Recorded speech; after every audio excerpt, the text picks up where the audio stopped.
listings lined up in a row. Josh brings the numbers, making dreams grow. First-time buyers stepping through the door. Keys to your castle, they're what we're here for. Navigating through the home buyer's maze. Educated steps in a world full of haze. The podcast is rolling with wisdom to share, helping you settle in your new lair.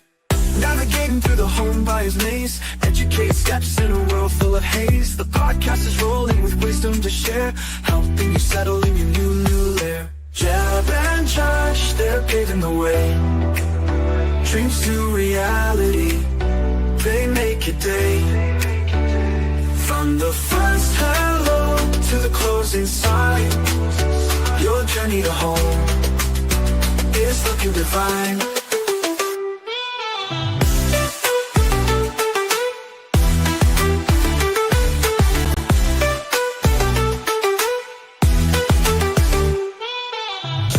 Down, the numbers make sense. Jeb shows the vision beyond the white fence. Teamwork like this is rare to find, helping you leave all your doubts behind. They talk about homes and talk about life, cutting through the stress and the buyer's strife. With every word they light up the spark, guiding you through when the road feels dark. Jeb and Josh, they're paving the way. Dreams to reality, they make your day. From the first hello to the closing sign, your journey to home is looking divine.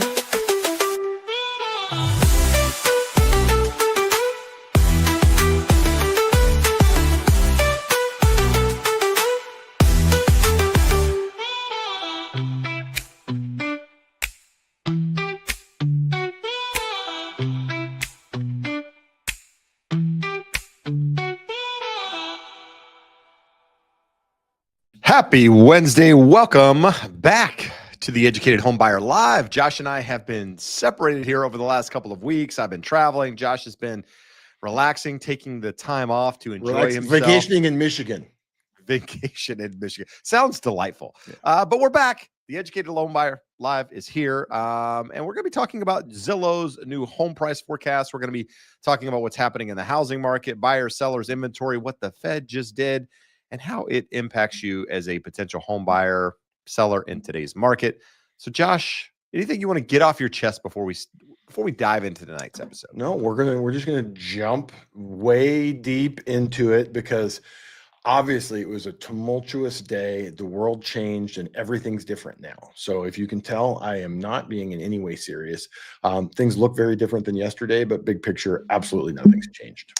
All right. So we always like to start with charts as we got to dive through, supply, demand, the things that really impact housing on a fundamental level. We'll talk about the Fed. While we're doing that, if you have questions, now is a really good time to start putting them in there because as we come out of those charts, we like to just dive right into the questions, give you guys what you came for, which is information that you can actually use to help with that home buying process. So, Mr. Lewis, we've missed a couple of weeks of these, but I do want to throw it in here. And we're going to take a look at Zillow's home pricing charts or Zillow. Whoa, what just happened? You made this disappear for Halloween. Hey, that was it. I'm a magician for Halloween. So Zillow's forecast just got revised, now sitting 2% higher, 1.9% higher from September 25 to September 2026. So you guys probably don't remember, but earlier in the year, Zillow's forecast was actually negative year over year. They have since revised it to now seeing positive data trending from this year to next year. But as you know, Josh, if inflation is at 3%, which is where we are today, and home prices are appreciating at 2% in real terms, we're actually really not appreciating at all, right? We're just kind of, we're actually negative in that sense. But the reality is home prices are continuing to get more expensive. So the longer you wait, it's probably going to cost you more, even if rates come down a little bit. I mean, we kind of showed you that last week or on that thumbnail that we used last week. If home prices, jump by, say that $500,000 home goes to 525, but interest rates come down, you're still paying more for that home because the price is higher. But nevertheless, when you're looking at this chart here, the dark blue areas, which there aren't really a lot of them that are actually in blue, are the areas that you're going to see more of that positive home price growth, whereas the lighter and as we move into that darker red color, which you see in New Orleans, Austin, some of those markets are where you see the negative. But just depending on where you're looking, obviously it is completely local and definitely changes by area. We talk about this one every time we talk about the Zillow numbers. Remember, this is a nowcast. They react and swing more violently. So everyone's like, oh, these idiots at Zillow don't know what they're talking about. It's a nowcast. They're telling you what does the data today say and what has impacted that data. Well, we're coming off of 90, 120 days of improving interest rates. You see a lot. Diana Olick over at CNBC likes to say, well, refinance applications are through the roof. We're just not seeing a difference in purchases. Well, it's just not how it works. The refinances can turn on like at the drop of a dime. Purchases take a little bit of time. People have to get the drift that rates are coming down. Hey, I need to check with my loan officer, or I need to get pre-approved, need to get with the realtor, need to look at houses, make some offers, and they don't close for 30, 60 days. We are starting to see in terms of nowcasts like Zillow that it's picking that up. FHFA came out with their information or their forecast, which is more of a forecast than a nowcast, and it's looking at everything. And both FHFA and I believe it was the MBA are looking at high 1% to low 2% appreciation, which jives pretty well with pretty much with what we've said as well. Kind of keeping pace at the rate of inflation. But Josh, I want to commend us. It's when two girls show up and they're wearing the same outfit, and they're like just completely surprised. Yeah, our lights in the background match without even planning. I mean, look at this. This color coordinated. I like it. But let's take a look at the markets that they're expecting to increase the most. They look at the 300 largest metros, but here you got Atlantic City. They're expecting 5.4% year over year from September to September. Then you got Rockford, Illinois, Concord, New Hampshire, Knoxville, Tennessee, Saginaw, Michigan. Is that right? Yes. Fayetteville. I'm not going to go through this whole list, but you got South Carolina, Connecticut, New York, a lot of the Northeast, and you got some North Carolina on there, Tennessee on there. Jacksonville is a dump in North Carolina, just so you know. Oh, I thought you were talking about Jacksonville, Florida. I'm like, Duval's going to be mad. It's not a dump, but it's a Marine base. It's not where you really want to be I mean, if you're stationed there, it's one thing, but it's not where I would move. But they're expecting 4.4% growth in that area. What markets are going to do the worst? In the entire state of Louisiana, it looks like. You've got pretty much all Louisiana, Texas, and then when you come to California, looking like San Francisco and Chico are on the downside, and both of those are just under 2%, so not big declines. The bigger declines, it looks like, are in that in Louisiana area, as we mentioned earlier. Speaking of Chico, I had a longtime client in Chico buying an investment property, clear to close, docs ready to go out, backed out of their transaction in Chico. They must have not liked this down 2% a week ago. Wow. They lose their deposit, walk away from the deposit, the whole thing? They negotiated it with the seller. They said, we would like some of our deposit back. We're okay with you keeping some of it. Wow. I just heard of a story from not a client of mine, but a friend of mine who's a real estate agent, has a house for sale in the Park Pine Streets over here, Josh, and they had an $80,000-ish deposit on a property, and it's a divorce situation. Wife basically was getting like a lump sum from the husband, who was going, the whole thing. And I guess he paid the initial amount, and then the second amount, he basically was like, screw you, and then started fighting with the whole thing. And so ended up saying she backed out. She was scared that she wasn't gonna be able to do what she wanted to do with the property because she was expecting that money. And so she walked away from an $80,000 deposit, dude. 80 grand. That's a lot of money. A lot of money. But inventory, we like to start at inventory. Inventory is still showing increases. We're sitting near the highs. Increase from 859,419 to 867,811. So there's a chance we could still make new highs this year for inventory, which is really, really rare, to get the peak at this point in the year. But I would expect, again, I've said this for the last couple of weeks, as we moved closer to Thanksgiving, we should start to see that decline. Jeb, do you think some of that, you've always pointed out that 75% of sellers become buyers. Does that have anything to do with the lower rates? Some of these sellers are looking around going, hey, I want to take advantage and I've got to sell my house to make it happen. I mean, possibly, right? We don't truly know, but I mean, demand has picked up, buyer demand has picked up, and inventory's also picked up. So that would kind of signal that there's people doing exactly what you just said. It's just this is typically not the time of year where people are um, actively looking for real estate for the most part. I mean, definitely there are some out there, but generally, people that are thinking of listing today, they're probably saying, you know what, I'm just going to push it off until the start of the year before I Of those 6 years listed there on the chart, the only year where you saw an inflection up this time of year was 2022, and that was the year when not prices, but interest rates spiked, and people were like, "I got to sell now, or no one's going to buy houses."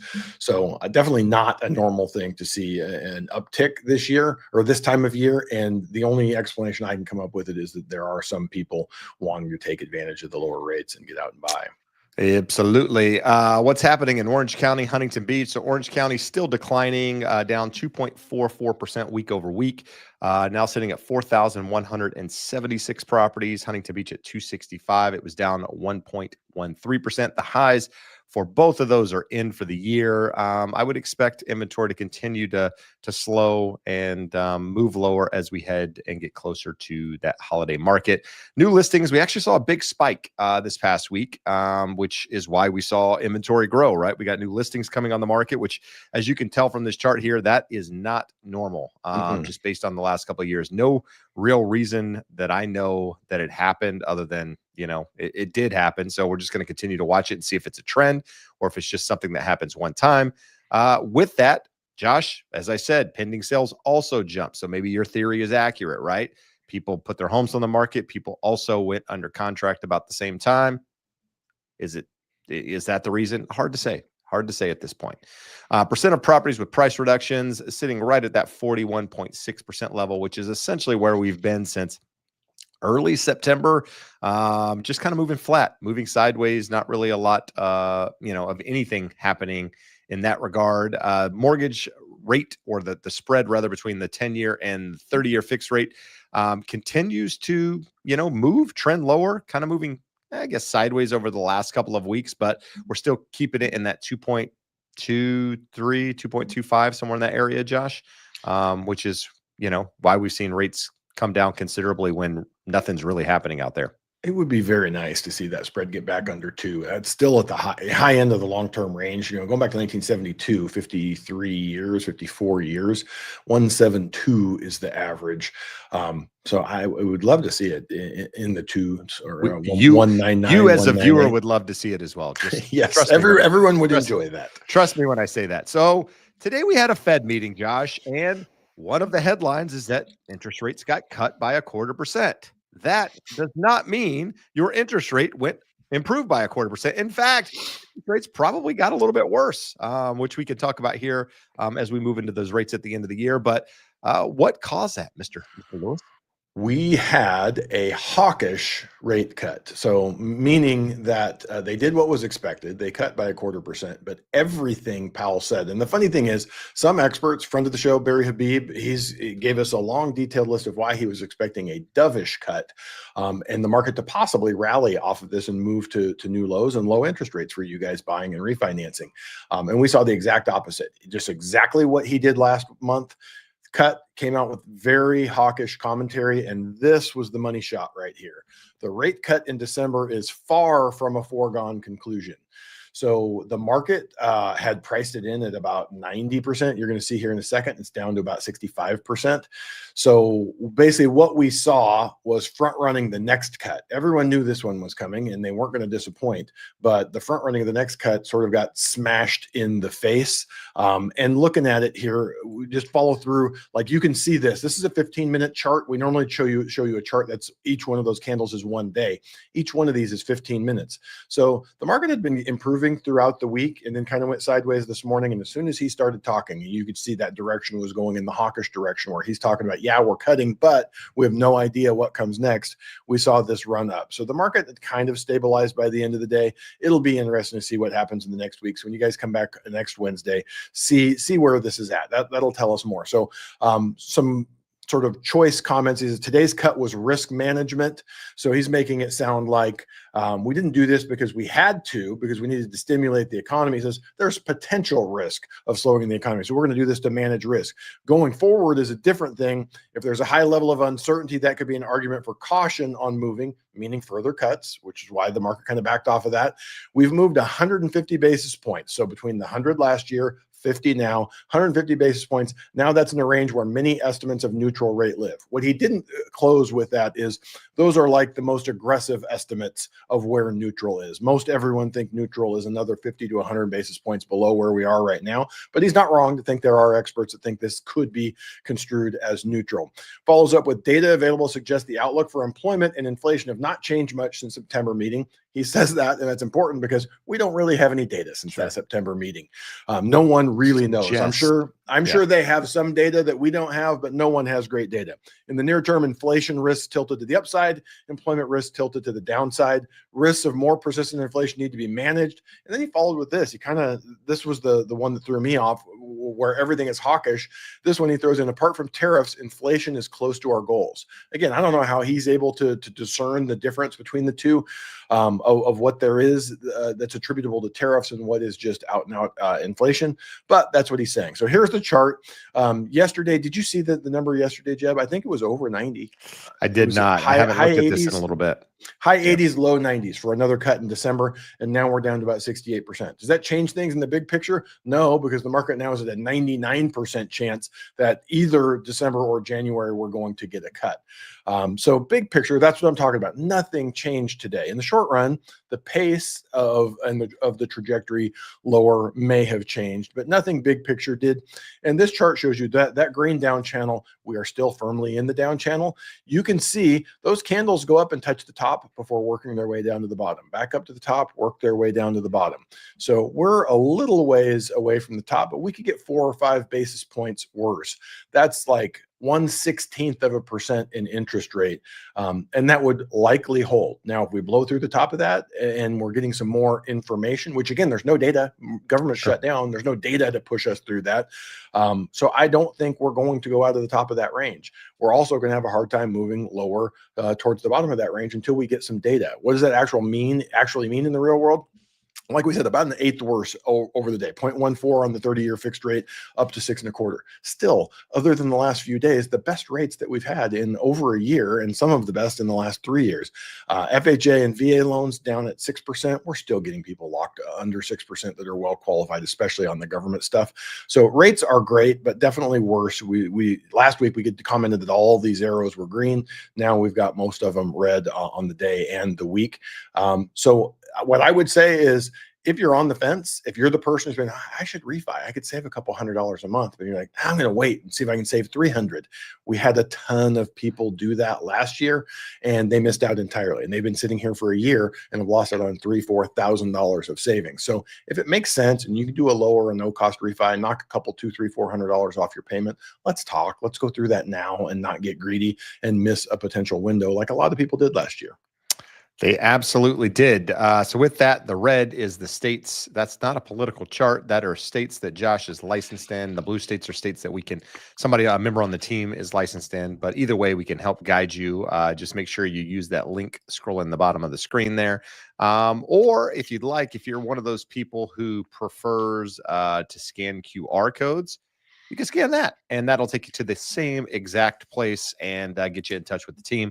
Can guide you through the process, answer your questions. I don't know, Josh. I don't have the list in front of me, but over 100 people helped this year so far. So a lot of people have reached out, a lot of opportunities to help even more people. So if you're on the fence, need guidance, make sure you reach out. The team would love to have that conversation. So, Josh, I'm gonna select something here. I don't know what this does. I did it a minute ago. Is this questions that we're going to answer because they're starred?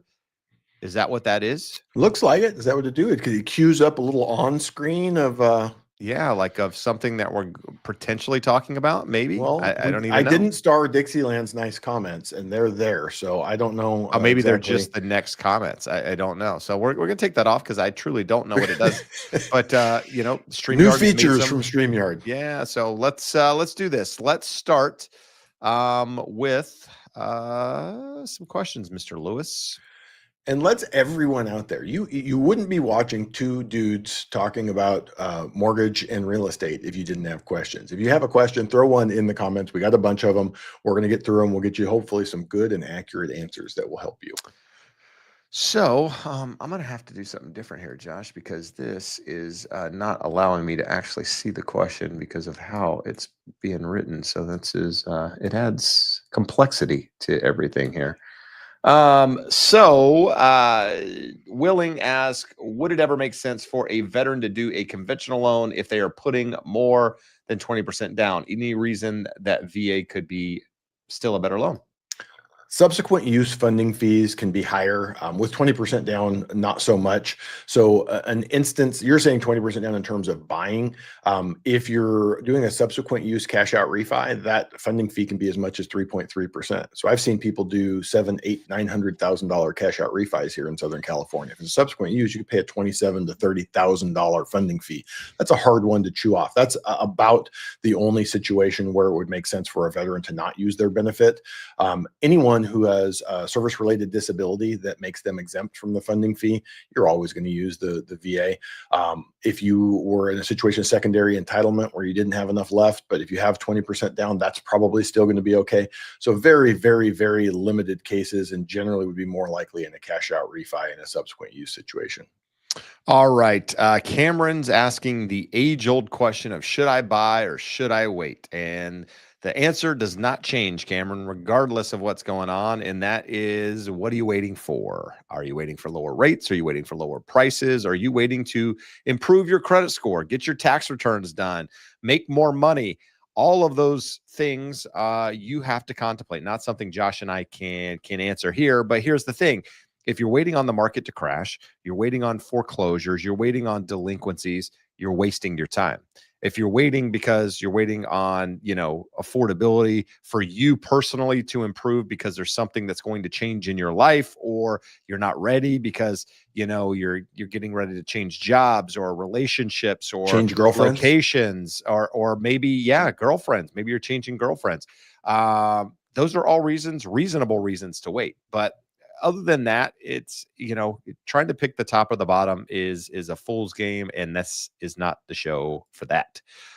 Juliet is asking, Josh, so we did get a cut today on the Fed funds rate, which does impact things like home equity lines of credit. It also does impact other short-term loans, credit cards, student loans, just some other things that are out there, Josh. So is now a good time to refinance a potential second mortgage, maybe a home equity line of credit?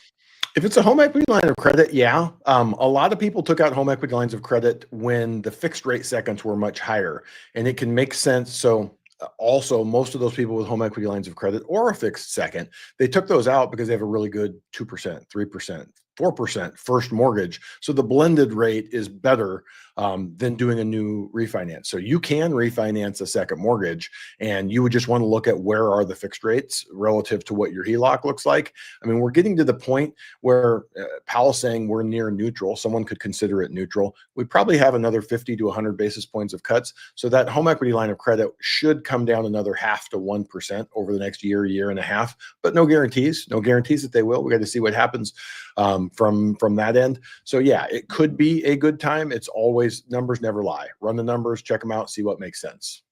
Numbers never lie. That is very, very true.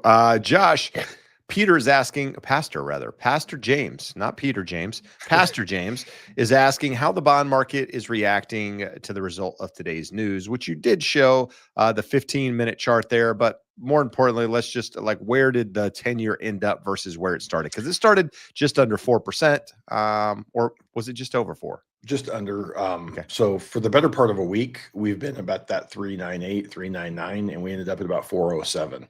So is it the end of the world? It's not, but it's definitely worse, and it's definitely nice to stay under 4. It's a psychological level. It's not necessarily a technical level, but when we look at it, the bond market did not love Powell's hawkish comments today. Question here. How do you know if you got a great deal on new construction? What is the key metric to evaluate? So kind of difficult to some degree to tell whether or not what kind of deal you got on new construction versus existing. because a lot of the new construction stuff's not entered into the MLS. You never see, some states are full disclosure states in the sense that you see everything. You see what somebody paid for a house, you see taxes, you see everything. In other states like Idaho, don't show anything. So, depending on where you're located in the United States, the price that you paid for the home and all of that stuff may or may not be put into a system that's actually that you can see on Zillow and Redfin and what have you. But nevertheless, new construction is difficult in that sense because most of it's not input. So there's not really a clear cut way to figure it out other than maybe talk to the neighbors and other people that have potentially purchased in there, or maybe even your real estate agents maybe sold some of them in there. Other than that, I don't really know how to tell you whether or not you got a great deal. I mean, if they're knocking off the price, and you've seen the prices go down there and they're offering you incentives, chances are you're probably getting a pretty good deal. But remember, new construction often tries to keep prices high while giving incentives so that they can keep the numbers, the price is stable across there, in case they have additional to sell and so on and so forth. So, I guess in layman terms, or to get back to your question, I don't have a clear cut way, and that's probably what I should have just said and moved on. But I just wanted to ramble for a little bit. It's a funny and interesting market, right? It's one of the hardest ones for you to try and get a handle on. What I was going to say before you went on your rambling answer, Jeb, was time. Time is going to tell you, right? 5 years, 7 years, Sure. 10 years. Yeah, You have a and much in better those, handle on it. you're going to probably be just fine, in my opinion. But you don't know what you don't know. Let's ask a question here about the government shutdown. Josh, we did a podcast on this on the Educated Homebuyer. So if you guys haven't or don't know, you've been living under a rock, we actually have another YouTube channel called the Educated Homebuyer. Maybe you're watching from that channel too, because we stream to both. But if you haven't, check it out. We talked about the government shutdown on there. We talked about the impact that it's having. But we have a question here saying, are there any approval concerns for federal employees during the government shutdown, Mr. Lewis? There can be. It depends on if they're getting paid or not. So let's use the one that everyone keeps hearing about is air traffic controllers are told you're going to go to work and you're not going to get paid and you're going to like it. So an underwriter could reasonably say, I need to know you're going to be getting paid, or that we can reasonably assume that at some point the government shutdown is going to stop. We can't have all government employees off forever. So generally, if you have reserves that can get you through, so if you're trying to close on a purchase, if you're trying to close on a refi, different thing, but on a purchase, if, hey, we have a $3,000 a month payment and we've got $20,000 in reserves post-closing, it's reasonable that you could make the payment for quite an extended time without it. But yeah, I have not had any issues or run into anything. We have a listener who closed today. We closed on an FHA when he started on a USDA. So it wasn't a him issue. He's not a federal employee, but he was getting a loan that required a guarantee from USDA, and no one is at the USDA to do that right now. So it's having some impact, but not a huge impact. All right. Question from Ben says, do you get the feeling we are past the bottom in home transactions? I kind of get the feeling it's up from here. I would say yes, as long as rates continue to do what they're doing. If rates do go back up, that could clearly stall transactions and send us back to what are all-time lows. But I don't expect if we stay around 6%, are transactions going to increase? I think so, but you're not going to get back to 5 million. I mean, you'd be lucky to hit 4.5. I mean, I think we're kind of in this 4 to probably 4.5 on the high side, probably for the next year or two, in my opinion, unless you see something major happen in rates. Didn't the NBA just update their forecast for home sales? And I almost misspoke and said 5.25. That would be wonderful. But I think they were 4.25. It might have been 4.5, but I think they were 4.25 for 2026. There's been a lot of people, Lawrence Yun, a lot of people that have been wrong. Chief economist for the National Association of Realtors saying almost last couple of years, every single year, hey, transactions are going to continue to increase. We're going to hit 4.5. We haven't been. We're 4 million. We're pegged right around that 4 million mark, and that's probably going to be the case until something changes. So yes, we've probably seen the bottom, but I don't know that it's going to be a major difference between here and where we're going, at least for the foreseeable future. So the NBA is projecting 4.353. So is that better? It's a lot better. It's Sure. 350,000 more home sales, Sure. but it's still a very low Yeah, level I mean, historically, yeah, I mean, especially to the it's size of just the less than population. 10%, maybe 8%, something like that. So, Josh, are you the kind of guy when you buy something, do you buy the extended warranty? Do you buy the protection plan?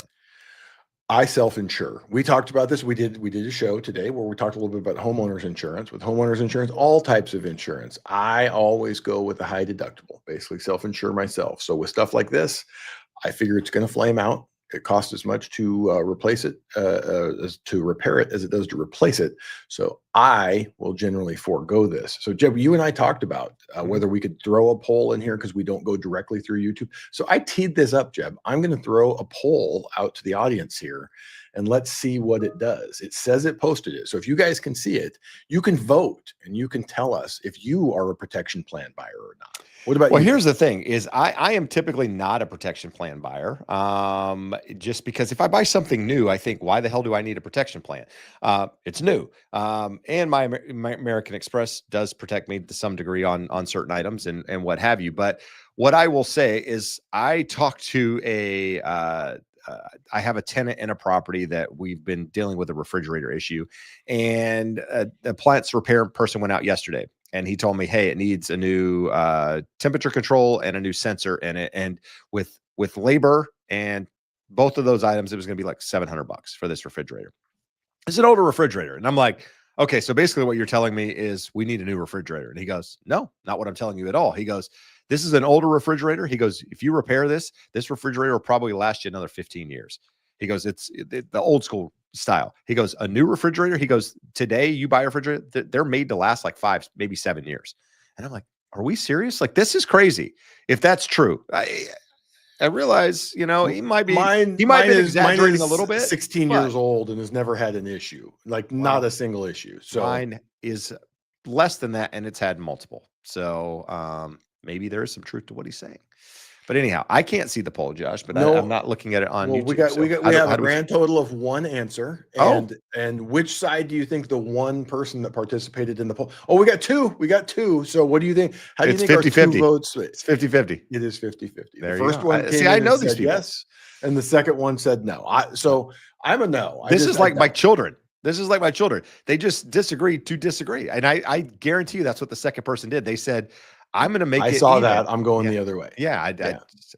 So I will raise say your this. hand if you're that person. So we're talking about appliances, but I will zag. Here's the one area where I buy the extended warranty. I keep my cars for a long time, and Toyota extended warranties, especially if you shop online and find a dealer that gives them to you basically at cost plus like $100. 10-year, $125,000 Toyota Platinum warranty for my truck was like $2,200, and I'm like, I'm keep the truck for 10 years, so let's do that. It's good stuff. You also do you buy the insurance on your phone though, don't you? Yes. Android. That's not a protection plan, so to speak, but it's somewhat of a one. Yeah.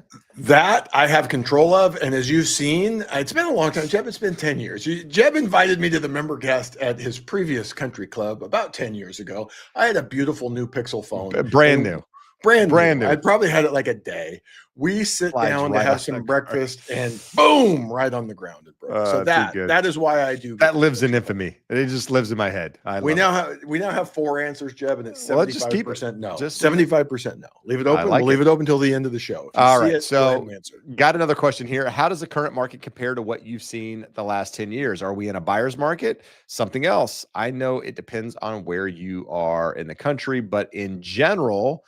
Okay. So here in Southern California, we are, I would still say, a seller's market, depending on the price point. I think that's going to be the key metric. Location is first and foremost, but the second thing is not only like statewide location, but where you are, like within the state, like California is a big state. Southern California, things are still moving in a lot of price points. If you're under $2 million, chances are you're probably going to have multiple offers if it's priced right.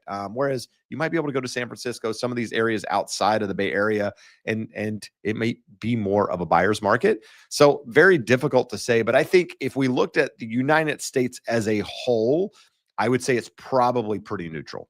I think there's some areas that buyers have leverage, some areas where sellers have leverage, but for the most part, there's some give and take on both sides. Just my thought. Are we done with questions, Josh? Is that it? No, we got got more a bunch more? questions. All right, here we go. So here, I like the comment here. Dixieland, who's here every week, says my house is paid for, so I don't want to borrow, so I don't care about your ability to lend money. I don't want money, and I have no interest in selling, but I just like listening to two dudes talk. So hey, some people We're two dudes and we talk. So dudes, hey, we fit the profile. our wives may say we can't not talk. We can't stop talking. Good stuff. All right. So Kenneth follows up and says, getting in contract with someone to get started. Hold on. It's a two-part, and you missed part A. So there's part A. Okay, go for it. Hey guys, I do have a question. So next week I will have been at my second job for a year. I know in order to use my second job's income, I need 2 years. With that said, when should I start getting in contact with someone to get started with the home buying process? Kenneth, appreciate your honesty here. My credit is just above 580, and I have just slightly under $5,000 saved. Thanks. I also live in Northern Indiana. So in Indiana, you can get really, really nice houses for $200,000 to $300,000. So you're well on your way in terms of the down payment that you need there. I am fairly adamant about this 580 credit score thing. Jeb and other YouTubers with big YouTube mortgage and real estate channels, the thumbnail always says FHA 580 credit score. It is true. It is a fact. You can do a 3.5% down FHA with a 580 credit score. I do not believe anyone should ever do that unless it's a situation where you inherit a home and you have to do something with the financing and you got a 580 credit score. We just got to get it done. If you're saying, hey, I got at least 6 to 12 months before I have 2 years on my second job, let's get you with a credit repair company. If you are the type of person, we talk about you buy a home when it's the right time in your home, your life to buy a house, right? So stable in my job, stable in my employment. Part of this is stable in my credit and how I handle my finances. Sure. Your credit score is a snapshot of a moment in time. So no problem that at one moment in time, you were a 580. You might have been worse. You might have been a 550, but that person is going to have a hard time getting a loan. You're not very, very unlikely to get an automated approval. You're going to go to a manual approval, which is going to require compensating factors, which you may or may not have, which is going to be a lower debt to income. It's going to make everything harder. We did one here, just closed Friday. Yeah, it was Friday for a listener in Florida, and his was like a 610, 615, and we were able to get the automated approval, but it was particular. It wanted reserves. It wanted a lower debt to income ratio. So the lower you go on that score, you're going to get worse interest rate. You're going to have a harder time. Yep. So if we have 6 to 12 months, reach out. Let's get you connected. You don't have to use our credit repair company, but most of them are not reputable. There are a handful of them out there that are good. I've seen listeners reach out and go from a 580 to a 640 in 90 days. It is possible if you have some money and you are able to do the work. All right. I'm going to see if I can throw this in here, Josh, because this just came to my email. You can keep talking if there's anything else to add in there, but let's see here. Dixieland follows up and says that he's replaced the stove, dishwasher, furnace, and air conditioner, my water heater in my house in the last 6 years and fixed nothing. So he replaced, not fix. And I will say, my sister and I inherited my dad's place. I managed it for my dad when it was a rental when he was still alive. In the last 10 years, the over-the-range hood microwave has gone out 3 times. So those are junk. So I don't know. Maybe I'm on the wrong side. Maybe I should have bought some of the oh, it doesn't show right. So we're kind of covering up the chart. Can you make us tiny? I mean, maybe. There we go. So this just came in my emails a moment ago. Someone asked what kind of market we're in. Is it buyers, sellers market? Zillow just came out with their heat index, and nationwide they're at 50, basically a neutral market, saying that it's neither buyer nor seller. So that is real-time data that just dropped from Resi Club. So hopefully that just kind of, well, it definitely aligns with what we were just saying. So looks like we might know. So it must be true if it aligns with what we're saying. Yeah, absolutely. I mean, we clearly know what we're talking about over here. All right. What do we got? Willing has a follow-up on that veteran question. So if they're 100% disabled and they do a conventional loan, are they still able to be exempt from property taxes or only eligible with a VA loan? Has nothing to do with your VA financing, has nothing to do with the VA. Many, I don't know if all of them, but many states do have property tax reductions or exemptions for 100% permanent and total disabled veterans. So from that perspective, like Texas, you're 100% PNT, you pay no property taxes. It's the worst thing about living in Texas is the high property taxes. They have no state income tax. If you're a disabled vet, 100%, you have no property tax. So I've always said, if I were a disabled vet, I would find the finest part of Texas, and that's where I would retire to. That's pretty good stuff. I didn't know that no property tax at all, and well, you obviously have no state tax, so that's a heck of a deal in Texas there. But that'd be the only thing that could get me there, if I'm being honest. So I've been there. Texas, I like, but I don't think I could live there. I like to visit. I like to visit Texas. I don't think I could live there either. All right. Marcus coming in. Thanks for all the great advice. We appreciate you guys being here. Do us a favor. If you find any value in the show, hit the thumbs up. If you're not subscribed, I don't know what you're doing. You should subscribe because it helps us, helps the algorithm. In fact, we ask that if you've listened to the podcast at all and you haven't done so, leave us a review. It really helps Spotify and Apple push it out to more people. And that's how we get in front of, people just organically. We don't run ads. We don't do anything here. We're literally just using the algorithm. So you guys are the only help we have. So if you can take a minute, do us a favor and do that, it would benefit us greatly. All right. Let's see here. Josh, let's see. We got a question here. Why is it? It's actually clarification. It's from Isaac. So he started here. Further clarification on his new construction deal. Colorado, 471 contract price with all available incentives, landscaping, blinds, etc. Appraisal came in at 483. The builder has the home at list of 557 before incentives. Since the appraisal came in below the original builder list, is this a good deal? What the builder asked for it is irrelevant. If I ask you to pay $9 million for my house and you pay $3 million for it, you are not getting a good deal, regardless of the fact that you got a $6 million discount from my request. So I would pay zero attention to what the builder was originally asking for it. I would pay more attention to if you're in a disclosure state, which Colorado's a disclosure state, isn't it, Jeb? Honestly, I have no idea. I don't know. I believe it is. So you can find out what your neighbors paid for their homes. And if so, you can take a look at it and figure out where you fit in terms of your upgrades, your amenities, your lot location, if it's a premium lot relative to others, et cetera, et cetera. All right, guys, we need your advice. Willing, one of our viewers here, has ant problems, and ants are the worst. I swear, like the last house that we owned, we would do all the things and we would still get ants. It's like we lived on an ant hill. But we'd buy that little ant bait, the gel liquid stuff, and that would work. The problem with that is that it attracts them all before they go away. So it's like you go from a couple of ants here to like the entire army of ants, and then eventually they all kind of dissipate and die. But we're going to ask you, what is your ant trick? What's your trick to get rid of ants other than just move? Because that's essentially what I did, and it's worked out greatly. Build a moat around the house, fill it with gasoline, and light it on fire. That's my solution. Oh, that's a good idea. Willing, do that and take a video of that. We'll post it on the channel. I think that would be a great video. When I was little, my grandma had one of those things that sat on the counter, and it was supposed to make this high-pitched noise that scared the ants away, and the ants would crawl all over it. Didn't care. Yeah. No, and nobody could live in the house because like it got to them. Like you couldn't have a pet dog or anything. Yeah, just because it would run them away. All right, guys, we've been on 43 minutes and we've gotten to the end of the internet, which is sometimes very difficult to do. But if you have questions, dead internet theory. We've gotten to the end. Gotten to the end. This is the dark web now, Josh. Let us know what your questions are, and we can try to get to them now. We are slammed at the moment, but we'll try to fit you in before the show's over. Or if there's something that you want us to cover on the podcast, now's a good time. Hell, we'll take anything. Just make conversation. Otherwise, there's a baseball game on. I was going to say a Dodger game. Win the Dodger game. I was going to say a Dodger game, but I'm not really a Dodger fan. I am rooting for them because they're the local team, but I didn't, that's it.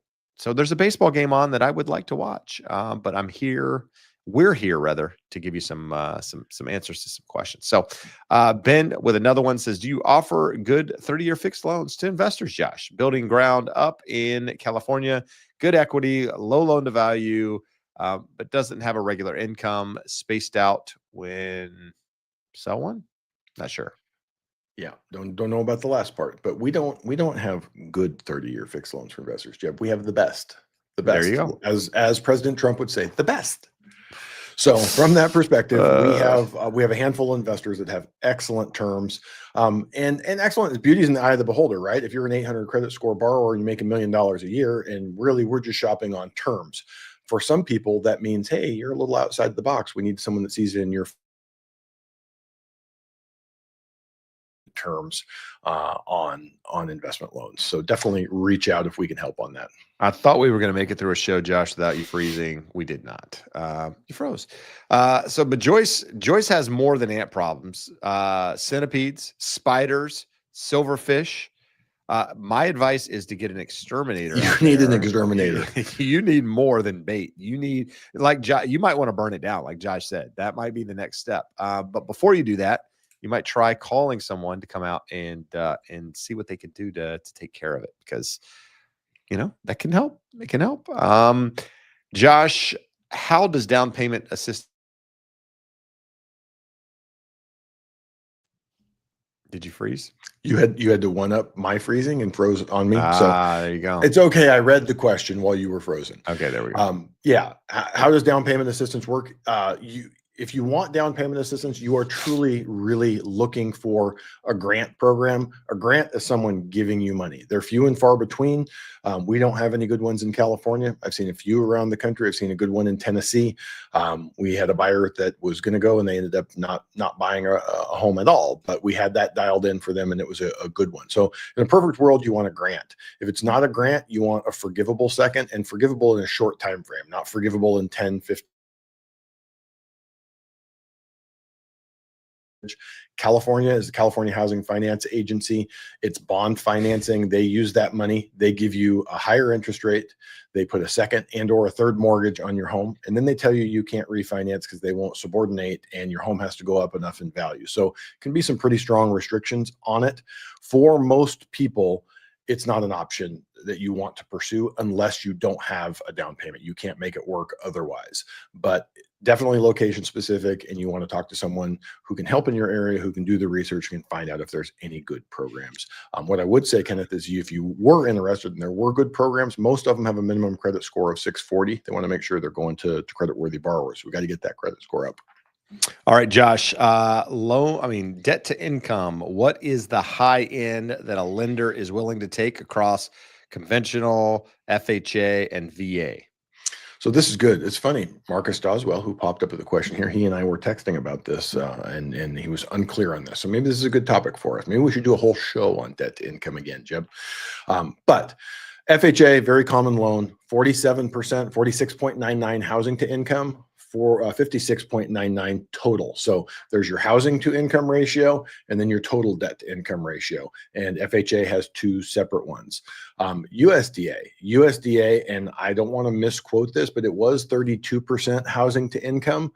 And they just reduced it. I don't know if they reduced it to 29 or 30%, but it's pretty darn restrictive. USDA is a great loan program, but a very restrictive housing to income ratio. For conventional loans, generally a double ratio, and we're just looking at that back end, that total housing or total debt to income ratio. And in general, the highest you can go is 49.99. Freddie Mac on the automated, they will round down a 50.49 to a 50. So there's a little bit of flexibility and wiggle room there. Jumbo loans many times are more restrictive. If they're not following Fannie Freddie guidelines, you're oftentimes restricted to a 43 or a 45.